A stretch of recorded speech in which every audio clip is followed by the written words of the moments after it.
Karma to Christ ministries आपका स्वागत करती है। आइए हम परमेश्वर के वचन पर चर्चा करें। आज का वार्तालाप का शीर्षक है ईश्वर द्वारा लेखा परीक्षित। आज के बाइबल छंद है 1 कुरिन्थियों अध्याय 3 छंद 12 से 15। और यदि कोई इस नेव पर सोना या चांदी या बहुमोल पत्थर या काठ या घास या फूस का रद्दा रखता है, तो हर एक का काम प्रकट हो जाएगा, क्योंकि वह दिन उसे बताएगा, इसलिए कि आग के साथ प्रकट होगा, और वह आग हर एक का काम परखेगी कि कैसा है। जिसका काम उस पर बना हुआ स्थिर रहेगा, वह मजदूरी पाएगा। और यदि किसी का काम जल जाएगा तो हानि उठाएगा, पर वह आप बच जाएगा, परंतु जलते जलते। तथा इब्रानियों अध्याय 12 छंद 6, क्योंकि प्रभु जिससे प्रेम करता है उसकी ताड़ना भी करता है, और जिसे पुत्र बना लेता है उसको कोड़े भी लगाता है। तथा 2 कुरिन्थियों अध्याय 5 छंद 10, क्योंकि अवश्य है कि हम सब का हाल मसीह के न्याय आसन के सामने खुल जाए, कि हर एक व्यक्ति अपने अपने भले बुरे कामों का बदला जो उसने देह के द्वारा किए हो पाए। हम जो कुछ भी करते या कहते हैं उसे भुलाया या व्यर्थ नहीं जाता। हर कोई एक दिन सृष्टिकर्ता का सामना करेगा और सभी चीजों को प्रकाश में लाएगा। सभी कार्यों और निर्णयों को परमेश्वर की व्यवस्था के तहत तौला जाएगा। यहाँ तक कि स्थिर या शांत खड़े रहना भी परमेश्वर के लिए या उसके विरुद्ध गिना जा सकता है। वहाँ कोई मध्य क्षेत्र नहीं है। हम या तो समाधान का हिस्सा बन सकते हैं या समस्या का हिस्सा बने रह सकते हैं। हम सभी आयकर द्वारा ऑडिट किए जाने से डरते हैं, क्योंकि हम सभी के पास छिपाने के लिए कुछ है। कल्पना कीजिए कि परमेश्वर द्वारा ऑडिट किया जा रहा है, जो बंद दरवाजों के पीछे आप जो कुछ भी करते हैं और कहते हैं उसे देखता है।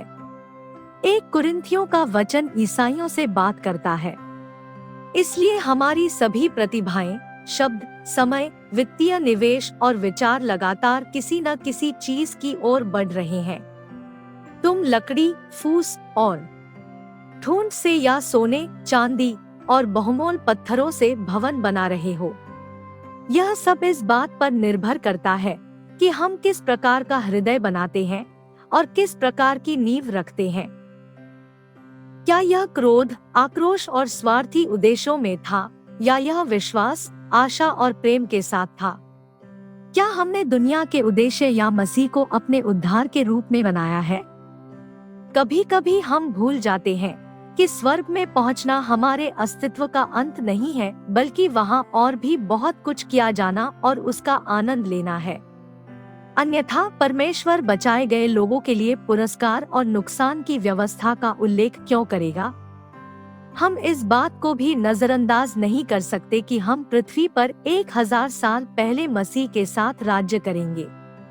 जिन लोगों ने मसीह को स्वीकार कर लिया है, उनके पापों के लिए उनका न्याय नहीं किया जाएगा, जैसा कि मसीह ने पहले ही उनके लिए क्रूस पर भुगतान कर दिया है, लेकिन उन पुरस्कारों के लिए जो स्वर्ग में उनकी प्रतीक्षा कर रहे हैं। यदि आपने अपने सभी कामों में मसीह को पहले स्थान पर रखा है, तो आप उन चीजों से निर्माण कर रहे हैं जो जलाई नहीं जाएंगी, बल्कि आपको लाभ देंगी। जिन लोगों ने मसीह को स्वीकार नहीं किया है, उनका भी न्याय किया जाएगा, पुरस्कारों के लिए नहीं, बल्कि परमेश्वर के क्रोध को प्राप्त करने के लिए, क्योंकि वे अब भी अपने पापों को ढो रहे हैं जो धुल नहीं गए हैं। मुझे पूरी उम्मीद है कि आपने ग्रेट ऑडिट के सामने अपने पापों को धोने के लिए मसीह को अपने दिल में स्वीकार करने और उनके बलिदान को स्वीकार करने के लिए चुना है। आइए प्रार्थना करते हैं। स्वर्गीय पिता, आपने मुझे खोजकर जान लिया है। मेरा बैठना और उठना तुम जानते हो। तुम मेरे विचार को दूर की बात समझते हो। हमारे तौर तरीकों को सुधारने और हमें अपना सख्त प्यार दिखाने के लिए धन्यवाद। एक उत्कृष्ट प्रेमी पिता की तरह आपने हमें उन चीजों को महत्व देना सिखाया है जो मायने रखती है। हमें उन पापों के लिए क्षमा करे जो हमने अपने शरीर में किए हैं, जो बेकार हैं और हमारी आत्माओं को लाभ नहीं पहुंचाते हैं। यीशु को क्रूस पर मरने और हमारे पापों को धोने के लिए भेजने के लिए हम आपको धन्यवाद देते हैं। धन्यवाद कि अब हमारे पापों के लिए हमारा न्याय नहीं किया जाएगा और हमें केवल आपकी उपस्थिति में अनंत काल की प्रतीक्षा करनी है। हम याचना करते हैं कि आप हमें सिखाएं कि उस नींव पर जो कि मसीह है, सोने, चांदी और कीमती पत्थरों से निर्माण करना जारी रखें।